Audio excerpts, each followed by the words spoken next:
Emmanuel Macron a-t-il mis ses petits pieds dans les grands plats congolais à Kinshasa pour la dernière étape de sa tournée africaine? Le président français a été reçu en République démocratique du Congo par Félix Tshisekedi. Les deux présidents ont animé une conférence de presse qui s'est avérée pour le moins insolite, avec des accrochages langagiers, notamment sur des propos de l'ancien ministre des Affaires étrangères, Jean-Yves Le Drian, qui avait qualifié l'élection de Tshisekedi de compromis à l'africaine, ce qui n'a pas plu. Macron a-t-il de ce fait dit ces quatre vérités, ou s'agit-il simplement de condescendance, d'arrogance ou de gaffe diplomatique? Un invité pour analyser ces faits politiques. J'ai le plaisir de vous annoncer dans le forum de cette semaine, Luc Abaki. Monsieur Abaki, bonjour. Gilles, bonjour. Bonjour à tous nos fidèles téléspectateurs. Cher Luc, très heureux de vous retrouver sur nos plateaux. Vous êtes journaliste, ancien patron de presse, analyste politique et bien connu de ce plateau de New World Forum. C'est un grand plaisir, en tout cas, de retrouver vos plateaux. D'abord, je voudrais vous interroger sur le choix des pays de l'Afrique centrale. Macron a choisi l'Afrique centrale pour sa nouvelle tournée africaine, plutôt que l'Afrique de l'Ouest, où la France perd plus de terrain. Est-ce que vous comprenez ce choix? Comment l'interpréter selon vous? Je crois qu'avant même de répondre à cette question, il y a une autre question qu'il faut se poser. Pourquoi un président français, élu par le peuple français, pour défendre les intérêts de la France, sent-il le besoin aussi régulièrement de venir en Afrique, de solenniser d'ailleurs cette venue à travers un discours, 2 jours auparavant, où il décline sa nouvelle vision, sa nouvelle politique, le nouveau partenariat, etc., etc. Et il en fait un grand événement avant justement de prendre la route vers l'Afrique. C'est sans doute parce qu'il a conscience que sans l'Afrique, la survie de la France est compromise. C'est une évidence. Et donc, le dirigeant français sait qu'il ne peut être réellement un vrai dirigeant, assumer ses responsabilités, avoir les moyens de gouverner la France que si il a la même mise sur les ressources, les matières premières, s'il arrive à influencer un espace très élargi en Afrique pour pouvoir justement assurer, voyez-vous, l'aura de la France dans le monde entier. Ça, c'est la première chose qu'il faut voir. Quand vous comprenez cela, vous comprenez alors l'état d'esprit du dirigeant en question. De temps à autre, il planifie ses mouvements de manière à pouvoir garder justement sa présence dans cet espace-là qui lui est vital et même fondamental. Donc, Macron, c'est la 18e fois, je crois, il a fait déjà 17 voyages, c'est la 18e fois qu'il vient en Afrique. Et bien sûr qu'à partir de l'instant où il voit que il y a un ressentiment contre la France dans cet espace de l'Afrique de l'Ouest, pour des raisons que nous connaissons tous, évidemment, il faut faire tout pour pouvoir préserver en tout cas une marge là où ce n'est pas encore gâté. Vous voyez?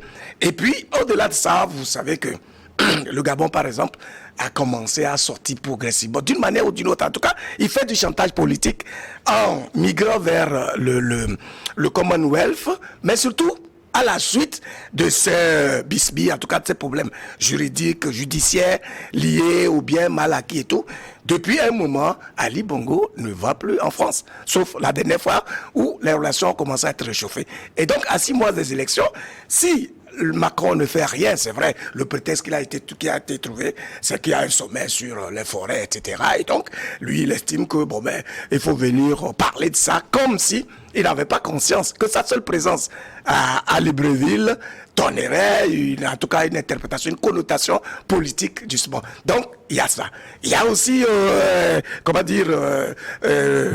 Denis Sassou Nguesso qui considère que lorsque quelqu'un comme la France vient, enfin Macron, le président français, vient chez lui, ça lui donne encore une certaine légitimité. Il a même réclamé le voyage de Congo n'était pas prévu en fait au départ. C'est à la dernière minute qu'on a inséré Congo-Brazzaville. Et vous savez ce que Macron dit?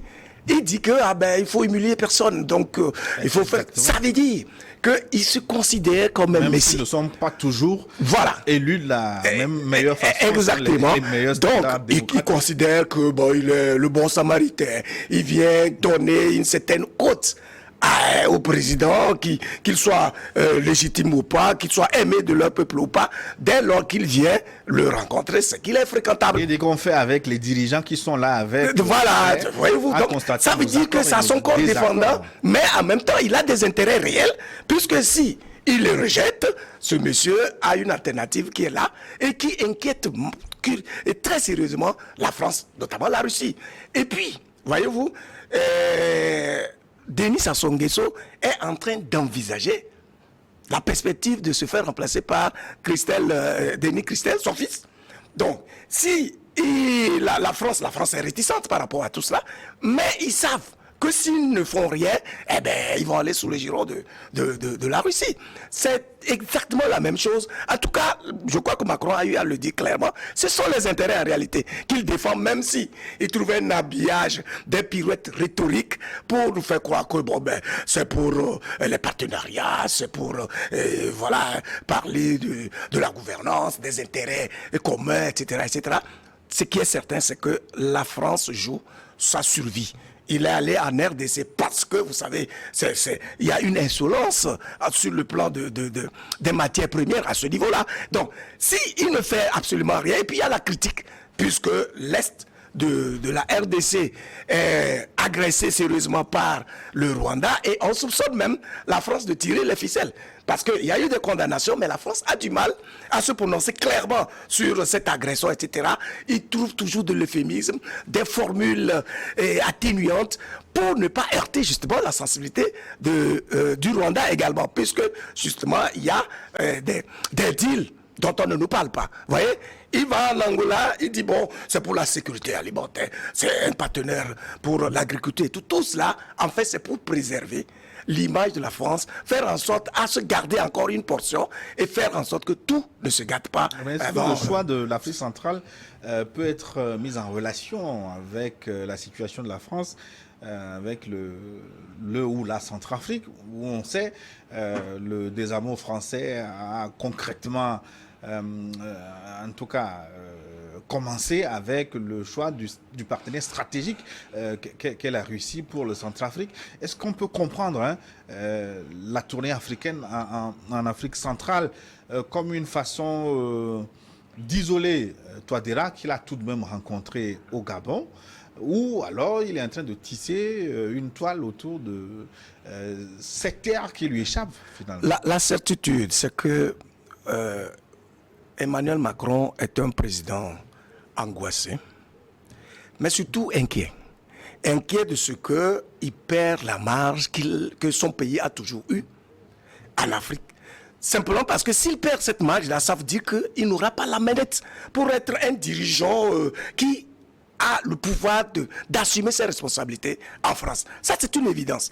À partir de cet instant-là, justement, le cas centrafricain est une grosse plaie. Et donc, il a peur que cette plaie-là ne se métastase, qu'elle se gangrène et qu'elle se métastase. Donc, on peut considérer effectivement que cette tournée-là qui encercle le Centrafrique vise précisément à isoler, comme vous l'avez dit, mais surtout aussi pour s'enraciner et éviter que le syndrome centrafricain, qui malheureusement a déjà migré vers le Mali et ensuite vers le Burkina Faso, ne prenne corps.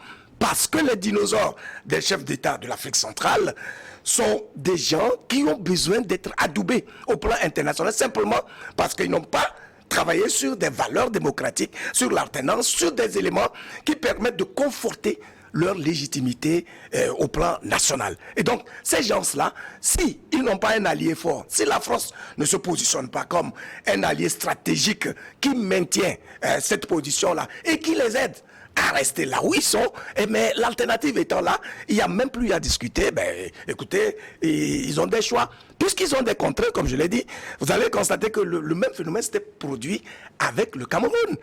Paul Biya veut mettre Franck Biya à sa place comme successeur. Et donc, la France n'était pas d'accord du tout. Et qu'est-ce que Paul Biya a fait? Il a fait chanter la France, tout simplement en renouvelant l'accord militaire et en le corsant davantage. Du coup, Macron a dû dépêcher son conseiller politique au Cameroun avant de voyager lui-même là-bas. Et quand il est allé, qu'est-ce qu'il a fait? Il a plus ou moins adoubé systématiquement Franck Biya, le saluant, en tout cas s'affichant à ses côtés. Parce que dans la psychologie des dirigeants africains, lorsqu'un président comme celui de la France, qui est considéré comme la référence, comme étant le parrain de ces chefs d'État-là, commence à côtoyer quelqu'un, c'est que bon, il a l'aura qu'il faut, il a en même temps la légitimité qu'il faut. Donc, il connaît bien leur psychologie et donc il les caresse dans ce sens-là, en vue de préserver non seulement l'aura, mais surtout les intérêts de la France dans cet espace. Pourquoi évite-t-il Emmanuel Macron entre guillemets, l'Afrique de l'Ouest, là où le feu brûle le plus? Considère-t-il la situation comme définitivement perdue? Mais il n'évite pas.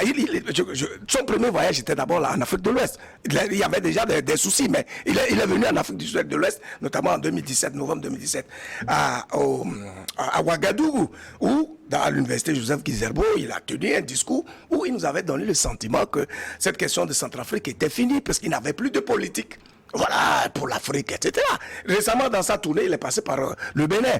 Donc, et puis, n'oubliez pas qu'entre-temps, lorsque le torchon brûlait sérieusement entre le Mali et la France, Macron avait envisagé un voyage. Oui. Mais c'était tellement maladroit, incongru, mal inspiré que, au bout du compte, je crois que quelqu'un a dû lui donner ce conseil que, ben, écoutez, tu vas te faire humilier davantage, puisque le monsieur te tient tête, il te montre, en tout cas, il montre. Il n'aurait pas bien fait en tenant les taureaux par les cornes. Oui, mais il le tient à sa main. Le problème. Au Mali, et ensuite à Ouagadougou, pour poser le problème sur la table.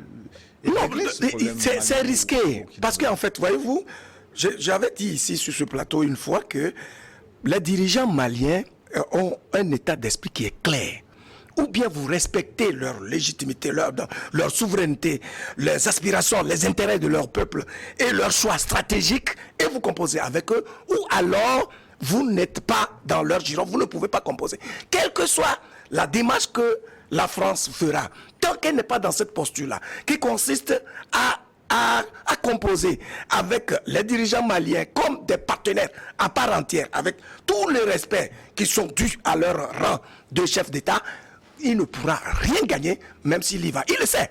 Et donc, il préfère être condescendant en pensant avoir des alliés autour donc du Mali, du Burkina, qui vont alors rester sous lui et donc se liguer contre ces dirigeants-là. L'espoir qu'il a, quand il a parlé entre-temps de Wagner, on lui a posé une question, je crois qu'on va en revenir, et il a dit qu'il pense que ceux qui ont fait l'expérience de Wagner vont finir par y renoncer parce que ce n'est pas la bonne formule et que donc il n'est pas dans cette...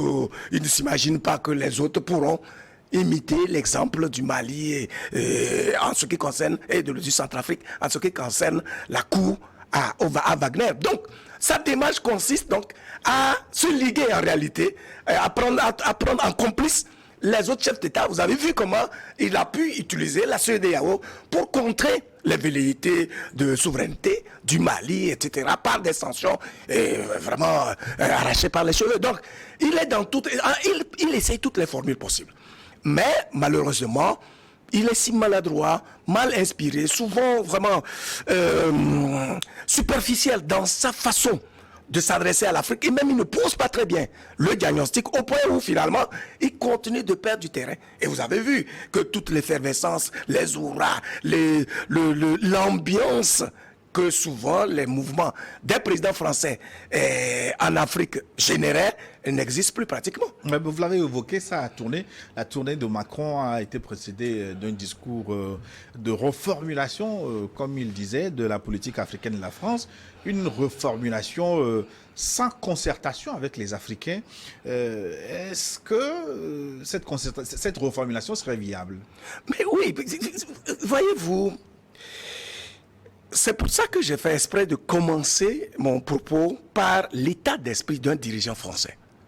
La France n'a de vie et de survie que grâce à l'Afrique. Et donc, un peu trop dit. Non, mais c'est pas trop dit parce que le sous-sol français ne contient rien. La France n'a de matières premières, de ressources, etc. Même sa place. Même peuvent être trouvées. Même, attendez. Où ailleurs, à part l'Afrique? Pourquoi reconnaît-il justement que l'Afrique fait l'objet de convoitises aujourd'hui? Pourquoi toutes les puissances occidentales recourent-elles à l'Afrique. C'est sans doute parce que leur survie se joue là-bas. Parce que tout le potentiel Jacques Chirac qui permet... a tenu des propos pareils. Mais oui, après coup, voyez-vous, c'est-à-dire quand il dirigeait, il exploitait gaiement les ressources africaines. Mais maintenant qu'il n'est plus là, il veut se donner l'image d'un chef d'État qui peut être aimé en Afrique, parce qu'il y a une image d'un dirigeant qui a voulu spolier, qui a adoubé des chefs d'État qui ne sont pas légitimes, etc., juste pour préserver les intérêts de la France. Donc, il veut se donner une bonne image, et il a dit, ce qui est une vérité toute crue. Vous voyez? Donc, je crois que Macron n'a pas de choix que de procéder de cette manière-là. Et donc, il ne peut pas, même s'il dit qu'il va se composer avec les Africains avant d'élaborer sa politique, dans sa tête, en fait, la France est un pays messie qui trouve des solutions au peuple africain. Et parce que justement, nous prêtons le flanc, nous, en tant que dirigeants africains, en considérant que lorsque vous êtes élu et puis on vous salue sur le perron de l'Élysée, vous êtes un président fréquentable, vous avez la légitimité qu'il faut, et donc vous pouvez même narguer votre propre peuple. Donc quand lui, c'est ça, il élabore des choses, il fait semblant de le faire dans l'intérêt du peuple africain, mais en réalité, il a dit clairement, c'est en vérité pour défendre les intérêts de la France et rien d'autre. Mais est-ce que c'est pas un respect pour les dirigeants africains? Mais bien sûr. On a commencé avec une réunion en compagnie de la société civile, sans impliquer les politiques, ce qui a accouché d'une feuille de route qui se trouve où on le sait aujourd'hui, et ensuite cette reformulation sans interroger les présidents, les politiques africains. Tout cela ressemble à du théâtre, et je vous dis que c'est parce que la France sent la menace. Et donc, elle essaye toutes les formules possibles pour s'assurer que une prendra. Pourquoi à Montpellier, le président français avait-il envisagé la rencontre de la société civile africaine sans impliquer les politiques? C'est sans doute parce que le ressenti anti-français, comme il l'appelle, est développé et entretenu par la société civile dans cet espace-là. Donc, en essayant de coopter certains et en leur faisant la cour avec un tel discours qui donne le sentiment que la France, c'est le bon samaritain, c'est un pays qui est disposé à composer et qui tient à l'épanouissement du peuple africain et au développement de nos pays. C'est juste, il trouve des occasions pour développer son discours et faire en sorte que ça puisse sauver l'image justement de la France. Donc il a essayé cette formule-là, malheureusement, qui n'a rien donné, parce que ce ressenti contre la France n'est pas lié simplement au fait qu'il y a d'autres partenaires qui viennent et on a la possibilité d'entretenir d'autres relations, mais c'est beaucoup plus dans l'attitude même de la France, dans les actes qu'elle pose dans des pays qui sont supposés être partenaires, mais où elle croit que tout lui est dû et que elle peut se permettre d'adouber des dirigeants qui sont acquis à sa cause et non à la cause des peuples du Togo d'Afrique. Oui, arrêtons-nous un moment sur le discours qui a précédé la tournée africaine. Y a-t-il véritablement des changements majeurs, selon vous, annoncés par Macron dans cette reformulation de la politique africaine de la France? Emmanuel Macron, c'est un homme de discours. Je crois qu'en matière d'art oratoire, il n'y a pas grand-chose à lui reprocher. Il a des pirouettes rhétoriques. Il a cet art de concevoir de nouveaux concepts pour endormir, en fait, les consciences éveillées, pour essayer de les engouiller, leur donner l'impression que, véritablement, il a compris ce qui se passe et il est prêt à changer la posture de la France en Afrique. Mais il n'y a rien de plus faux que ça. Je prends 2 ou 3 exemples simples. Prenons la question sécuritaire, parce qu'aujourd'hui, il est question des bases militaires en Afrique, françaises en Afrique, qui causent problème parce que c'est comme si c'est des armées d'occupation, etc. Et donc le débat est là, c'est la question sécuritaire. Alors, quelle est la formule qu'il trouve? Il dit non, maintenant ils vont faire de la co-construction. C'est-à-dire que les bases là, au lieu de les démanteler et de les faire déguerpir vers la France tout simplement, il dit non, en composition avec les dirigeants africains, ils vont faire plus de formation.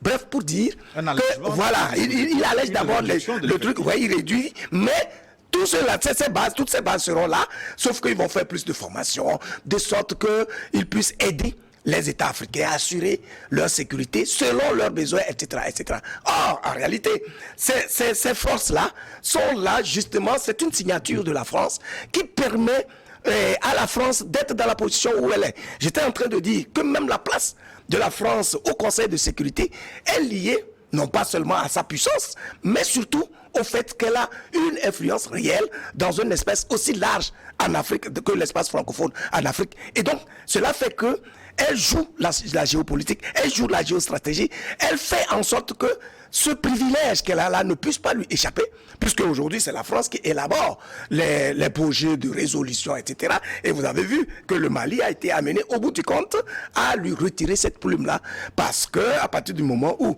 ils sont en désamour, il a été avéré que d'une manière ou d'une autre, la France joue contre les intérêts du Mali.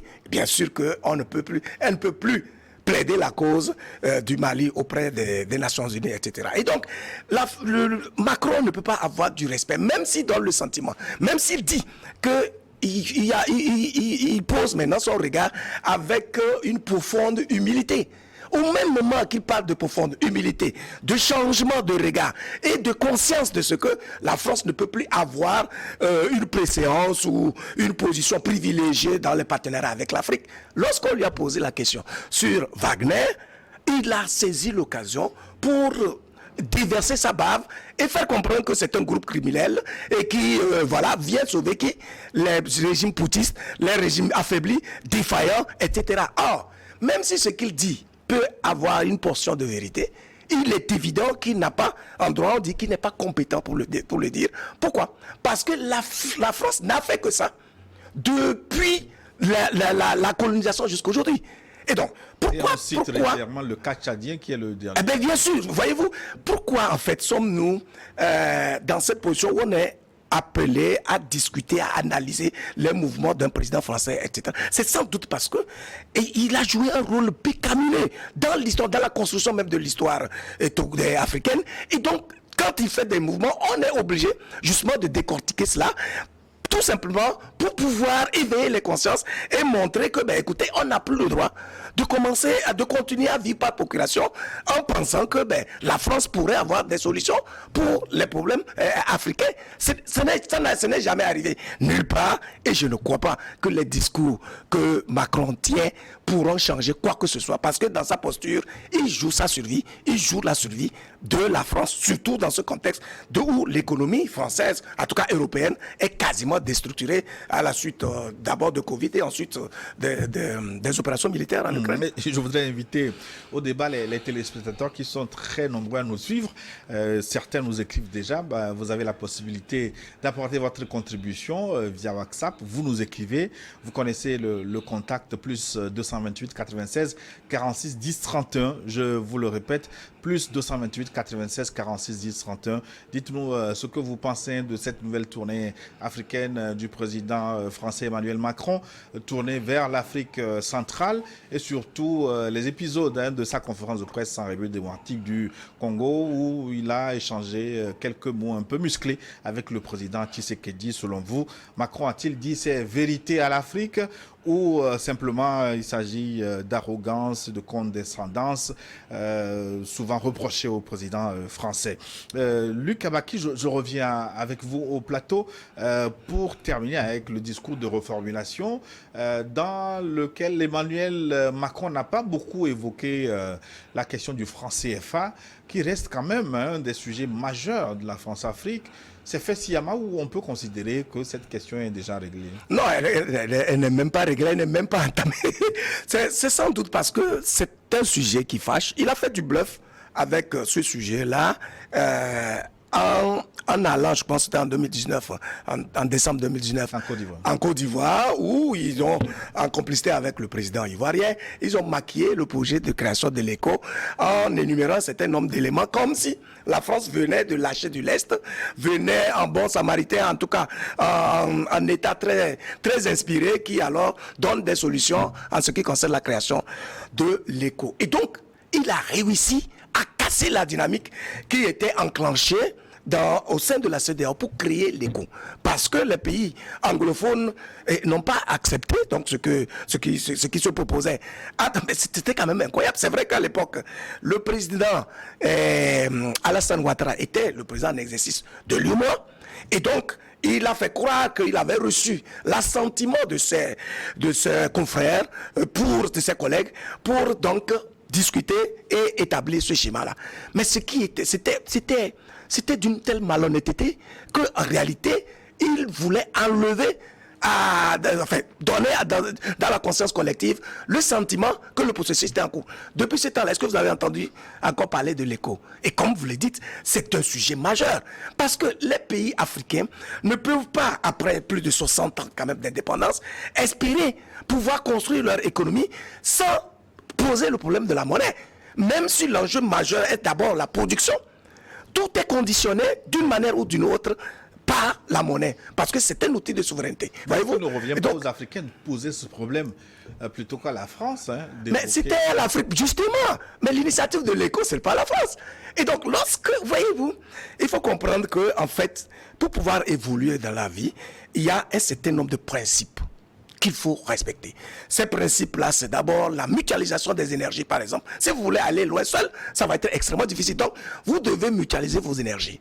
Donc, le projet de l'ECO était l'expression était indicateur de ce projet qui consistait à se mettre ensemble autour d'un objectif, d'un projet commun qui concerne donc l'intérêt général. Mais la France, qui n'a d'intérêt que lorsque les pays sont divisés, sont déstructurés, ne pouvait pas rester indifférente à cette démarche-là. Voilà pourquoi elle a cherché des complices.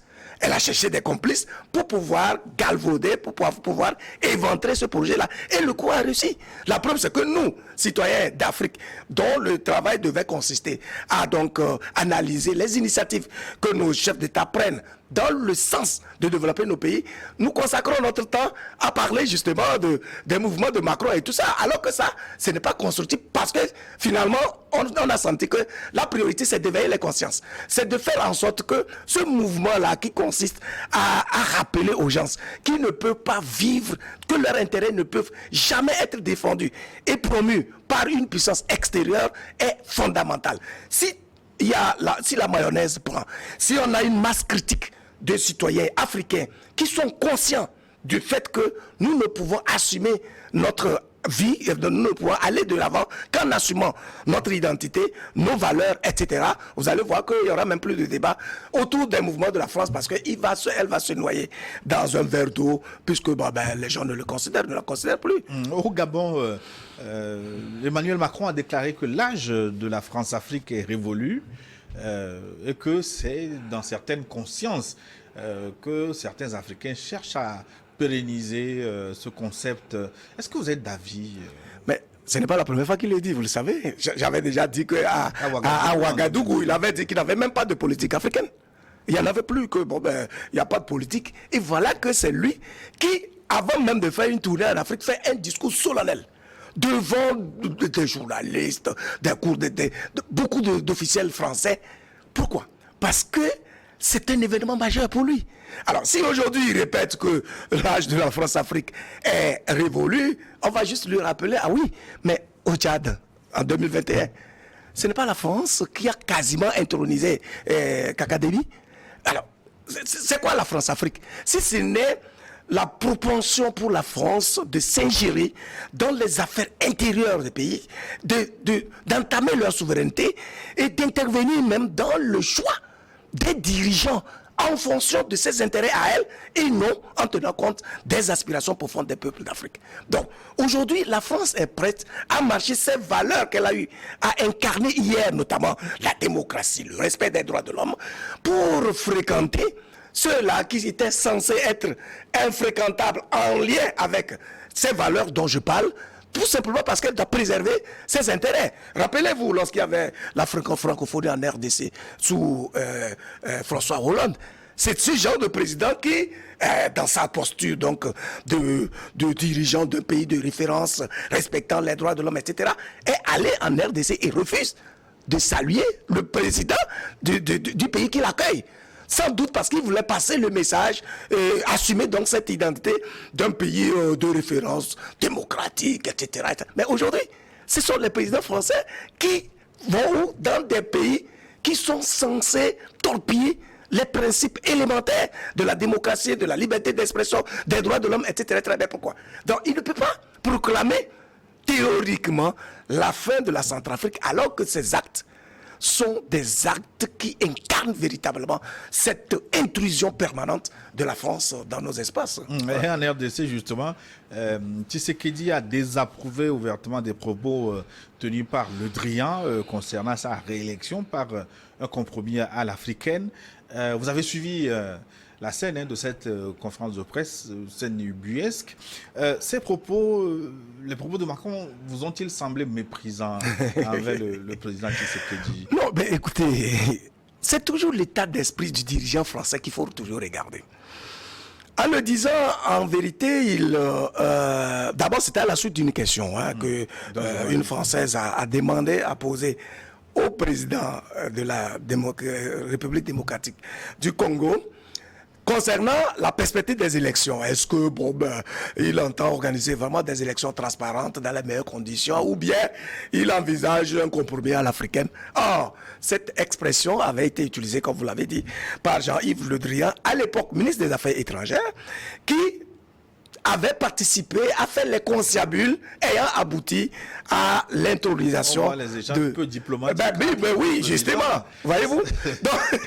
Donc, le problème, c'est quoi? C'est que lorsqu'il y a eu élection, en réalité, la France avait déjà dénoncé le fait qu'on positionne quelqu'un comme Tshisekedi parce que, dit Jean-Yves Le Drian, les résultats qui sont proclamés ne concordent pas avec la réalité du terrain.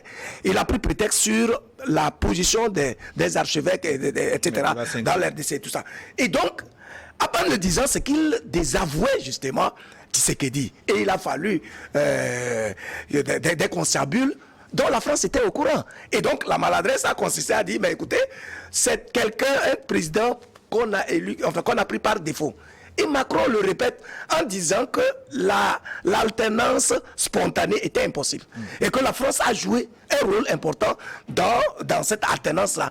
Comme si c'était la France qui avait élu finalement le président actuel. Bien sûr que c'est très compromettant, c'est dommageable pour l'image du président Tshisekedi, et c'est aussi une leçon, aussi bien pour lui que pour beaucoup de nos dirigeants qui comptent sur ces micmacs, ces détours maladroits, malsains, pour pouvoir être dans le fauteuil présidentiel, comme si être président était une fin en soi. Donc, il est clair que si vous voulez avoir les coudes nécessaires, la marge qu'il faut pour pouvoir discuter en tant que président légitime, jouissant des droits et des prérogatives d'un vrai dirigeant, vous ne pouvez puiser ce pouvoir qu'auprès du peuple, qui est censé vous élire et qui est censé aussi vous conférer toute la marge, tous les pouvoirs, toutes les manettes, toutes les ressources qui vous permettent justement de les gouverner. Je crois que c'est un des secrets que les dirigeants maliens ont compris et qui explique que malgré la fronde internationale, malgré toute l'excitation au plan international et les coups qu'ils reçoivent, ils ont encore l'aura qu'il faut. On n'arrive pas à les atteindre parce qu'ils ont réussi à avoir la complicité du peuple, à lui passer le discours qu'il faut pour que le peuple comprenne que son avenir dépend de lui-même et non de tous ceux qui disent qu'ils viennent aider l'Afrique, etc. Quand Macron dit qu'il sort de la logique d'aide pour être dans la logique d'investissement solidaire et partenarial, non mais en matière rhétorique, non, il est bon. Tout cela, c'est du blabla. Parce qu'en réalité, la France n'a jamais aidé. La France... Est-ce que vous recevez régulièrement des invités chez vous qui viennent vous faire la leçon? On l'a vu à Ouagadougou. quand Macron a dit publiquement qu'il ne lui revenait pas de régler les pannes d'électricité. C'est ça. Et que le président, comment il s'appelle, Roch Kaboré, était allé donc redresser les câbles pour que la climatisation revienne. Il a dit pratiquement les mêmes choses à Kinshasa. Ses propos m'ont un peu fait froid dans le dos. Il dit depuis 1994, et ce n'est pas la faute de la France, pardon de le dire, dans des termes aussi crus, vous n'avez pas été capable de rester la souveraineté ni militaire, ni sécuritaire, ni administrative de votre pays. C'est ça. Balancer cela à la figure d'un président de la République, devant un public, devant la presse, est-ce que c'est dire des vérités pour arranger ou c'est une humiliation suprême? Non, mais de toute façon, c'est une vérité. Reconnaissons quand même que ce qu'il a dit est vrai. Même à Ouaga, lorsqu'il dit que, bon, ben écoutez, c'est pas à moi de réparer la climatisation, l'électricité, de m'occuper des... En fait, c'est des vérités. Oui, mais ce ne sont pas des vérités. Voilà, ce ne sont pas des vérités, justement, qui peuvent sortir de la bouche d'un homme d'État. C'est ça la vraie aussi. Oui, de façon publique. Ils peuvent se le dire en privé. En privé, oui. Mais parfois aussi, nos dirigeants ont besoin de ces genres d'humiliation pour se sentir responsables, pour commencer à comprendre que ils n'ont de droit à être président que si ils s'occupent de la cause du peuple qui les investit dans cette mission de les gouverner. Et donc, parfois, c'est vrai que c'est choquant. Ce n'est pas bien qu'un président français qui est venu en hôte, comme un hôte dans un pays, se mette à donner des leçons aussi graves à la place publique à un président. Mais pour éviter cela, il faut que nos présidents s'assument. Il faut que nos dirigeants adoptent de personnalité aussi, parce que... Mais bien sûr. Je n'imagine pas Emmanuel Macron tenir de tels propos devant un certain Thomas Sankara. Eh ben justement, parce que, vous savez, le charisme d'un chef d'État, il peut tenir ça d'où? Mais de sa manière de gouverner, de sa droiture, de son caractère intrépide et intègre. Donc, si vous traînez des casseroles, si vous avez des faiblesses flagrantes, si vous montrez des incohérences à la place publique, mais c'est à la place publique qu'on va vous humilier, justement. Oui, tous les présidents ont des faiblesses. Macron lui-même en question, oui. On peut lui rappeler certaines de ses casseroles. Tout à fait. Mais justement, voilà pourquoi nous sommes à l'aise à parler de lui, parce que nous connaissons ses faiblesses, parce que nous voyons ses incohérences. Parce que, alors maintenant, justement, Tshisekedi, agacé, a tenu aussi un langage qui est clair, agressif. Mais vous pensez... Oui, mais bien sûr, mais il ne pouvait pas aller loin parce que Macron est de nature à casser tous les secrets à la place publique. Et donc, à partir de l'instant où il dit que la France a beaucoup joué dans l'alternance, et qu'on connaît le contexte dans lequel cette formule de compromis à l'africaine était sortie de la bouche de Jean-Yves Le Drian, qui n'avait rien de méprisant, c'est que si Tshisekedi tire encore la ficelle, il sera obligé d'étaler tout. Donc Tshisekedi, tout conscient de ce qui s'est passé, de comment il a pu accéder donc au fauteuil présidentiel, a juste dit, écoutez, arrêtez d'être paternaliste, d'être condescendant, etc. Considérez-nous comme des partenaires à part entière, parce que quelle que soit la voie par laquelle il est arrivé au pouvoir, aujourd'hui il est président. Et il veut arracher de la bouche de Macron ou de toute autre personne le langage dû à un président avec tous les attributs nécessaires. Bon, malheureusement, il n'a pas un interlocuteur qui a sa langue dans sa bouche, qui est prêt. Oui, mais finalement, ça sert à quoi de venir afficher cette divergence en public? À quoi a servi non, c'est enfantin. Leur entretien tête à tête? Voilà, justement. Non, le problème, vous voyez, c'était à la phase des questions. Si vous regardez très bien leur déclaration liminaire, il y avait une certaine concordance. Il s'était entendu, tu sais que tu dis, ah ben c'est le retour voilà, triomphal de la France, la coopération va reprendre, etc. Macron aussi a tenu un langage dans ce sens-là, avec toute la courtoisie et la politesse nécessaire. Mais les journalistes ont réussi à leur faire sortir les verres du nez. Parce qu'il y a des questions qui, malheureusement, n'étaient pas préparées. Et donc, chacun doit pouvoir dire la vérité. À partir de l'instant où Tshisekedi a réagi à la question en disant que, écoutez, vous devez voir laisser votre paternalisme, etc., Macron s'est senti indexé. Parce qu'en réalité, il a cité la France et l'Europe, mais il ne parlait pas à Macron. Macron s'est senti indexé dès l'instant où il sait très bien d'où venait cette phrase de compromis à l'africaine. Et donc, il était obligé d'apporter un commentaire au commentaire du président Tshisekedi. Donc, voilà ce qui se passe. C'est pour ça qu'il ne faut pas cacher le feu avec la main. Soyez droit. Ce que vous pouvez vous dire en coulisses, soyez en mesure de le dire en public, à condition que vous êtes droit, que vous posez des actes propres, que vous pouvez assumer partout où besoin. Voilà. Oui, mais finalement, dire à Tshisekedi qu'il ne mérite pas d'être président, alors que vous lui rendez visite, c'est un truc que j'ai du mal à comprendre jusqu'à présent. Non, en fait, il ne rend pas visite à Tshisekedi, mais il va dans un pays où il a des intérêts. Ce n'est pas la personne de Tshisekedi qui intéresse le président Macron. Oui. Même si finalement, après l'avoir adoubé, il l'utilise finalement comme un instrument qui lui permet d'accéder aux intérêts de cette façon Bien sûr que non, mais non, justement, c'est parce qu'ils ont été agacés. Justement, pas de questions. Voilà pourquoi ils avaient arrangé tout. Ils ont eu un tête-à-tête. Ils ont poli leur langage. Parce qu'ils devaient tenir un discours politique, disons, policé, pour justement donner le sentiment que tout va bien.